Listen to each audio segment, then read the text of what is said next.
Hello, everyone. It is Labor Day as the battle for the nation's top job is playing out in battleground states all over the country. And it's all coming down to your green. Welcome, everybody. I am David Asman in for Neil Cavuto. This is a special Labor Day edition of Your World. And Fox on top of a presidential campaign heading into its final 2 months, with the economy still the #1 issue on voters' minds. And with 93 crucial electoral votes up for grabs in 7 battleground states, which money message is really going to make the difference for voters? Let's talk about it to our political panel. We have Democrat strategist Kelly Hyman, Patrice Onwuka of the Independent Women's Forum, and political reporter Sarah Bedford. Ladies, wonderful to have you all here on Labor Day. Thank you very much for being here. Sarah, I want to start with you. We finally heard from a little bit, not too much, but a little bit from Kamala Harris about what she represents and about her flip-flopping on various issues, to which she says, my values are the same. Maybe issues have changed a bit, but my values are the same. I want to play a clip of what she told CNN and then get your reaction. Roll it. My values have not changed. You mentioned the Green New Deal. I have always believed, and I have worked on it, that the climate crisis is real, that it is an urgent matter to which we should apply metrics that include holding ourselves to deadlines around time. That value has not changed. My value around what we need to do to secure our border, that value has not changed. I spent 2 terms as the Attorney General of California prosecuting transnational criminal organizations, violations of American laws regarding the illegal passage of guns, drugs, and human beings across our border. My values have not changed. So she keeps repeating that, Sarah, but that doesn't really answer the question. If your values have changed on the issues, haven't changed on the issue, how could your policies change? And here's a perfect example, fracking. She mentioned the Green New Deal in that interview. Fracking is considered to be verboten, according to the Green New Deal specialists or the people who lay down the groundwork for what it is. But now she says that she's for it. We've heard her say in the past that, in fact, she was against fracking, and assuming that she has not changed her values, how do you square those two things? I mean, you can't say that shifting from thinking the construction of a border wall is racist and offensive to saying you would complete the border wall as president and cast those as a reflection of a consistent set of values. I also think that answer doesn't satisfy anyone. For Democrats who want Kamala Harris to govern as a progressive, they hear that and they say, okay, so you're just now taking positions, whatever appears to be politically expedient. And for Republicans, they hear that and say, okay, so you're still progressive liberal at heart and you are not going to rule as the centrist that you're now pitching yourself to voters as. So I don't think that answer satisfies anyone who is looking at Kamala Harris and trying to make sense of her positions that are all over the map.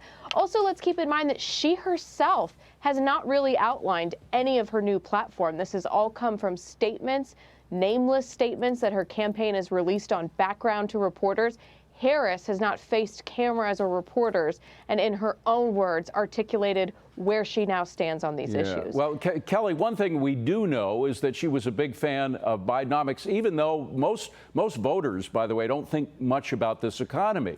I mean, about 70% of them say it's from poor to bad, the economy right now, and that's associated in their minds with Bidenomics, which she was a big promoter of. Let's just play a soundbite of that. Roll it. We are fighting to build a nation where every person, not just the wealthy or well-connected, have the opportunity to thrive. And that, all my friends here, is called Bidenomics. Bidenomics. And Bidenomics is working. Well, if Bidenomics brought us this economy, Kelly, that's a problem for Kamala, because 73% say the economy's not doing so well.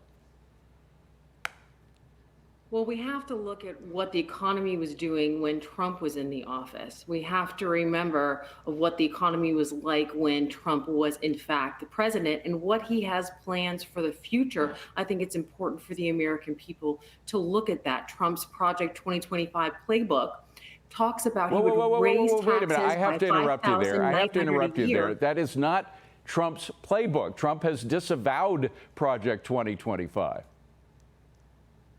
Well, let's look at it. When Trump was in the office, Trump lost more jobs as president than since Herbert Hoover. And the people that are watching this can look this up, and left us on a brink of a recession and gave massive tax cuts to the rich billionaires and big corporations. He lowered the tax cuts of the big corporations, and there's stats on that, and people can go and look that up, that they didn't work for the American people. Donald Trump worked for himself. All right. Well, Patrice, first of all, 65% of taxpayers, let's move to Patrice, got a tax cut with the Trump tax code. It wasn't just about the rich. The rich did well, but so did the middle class. And the bottom line is Americans still feel pretty bad about the economy that Joe Biden has left them. So how is that going to work out for Kamala? Well, that's right. I mean, listen, there's a reason why Kamala Harris is saying that she would not allow the 2017 tax cuts to expire for those earning less than $100,000 a year, because she recognizes that most people who receive a paycheck did get a pay cut from the 2017 tax cuts. Let's also not forget the impact for small businesses aside from corporations. And so it's disingenuous to my other colleague here on the panel to make that claim. People remember what the Trump era was like economically when it came to low unemployment, and they did not have inflation that had hit a 9.1% high in 2022. That happened under the Biden-Harris administration because of the massive, excessive federal spending into the economy when the economy was recovering. And let's also not be disingenuous and pretend as though when President Trump left office, jobs weren't returning and the economy wasn't reopening. It actually was. And so a lot of the, 14 million jobs that the Biden-Harris administration claimed were really just recovered jobs. So again, very disingenuous. The economy was on its upswing, and then by lopping on the stimmies and all of the excess pandemic money, that is actually what stoked the fire of inflation. So people recognize that they're in a very different financial position now than they were, and they credit Bidenomics with that inflation. Right. They credit Bidenomics with the higher rent costs and the higher housing costs. Ladies, I wish we had an inflation of this segment because we need more time. We need all of you to get in more, but we have run out of time. Thank you very much for being here. I'm Steve Doocy. I'm Brian Kilmeade. And I'm Ainsley Earhart. And click here to subscribe to the Fox News YouTube page to catch our hottest interviews and most compelling analysis.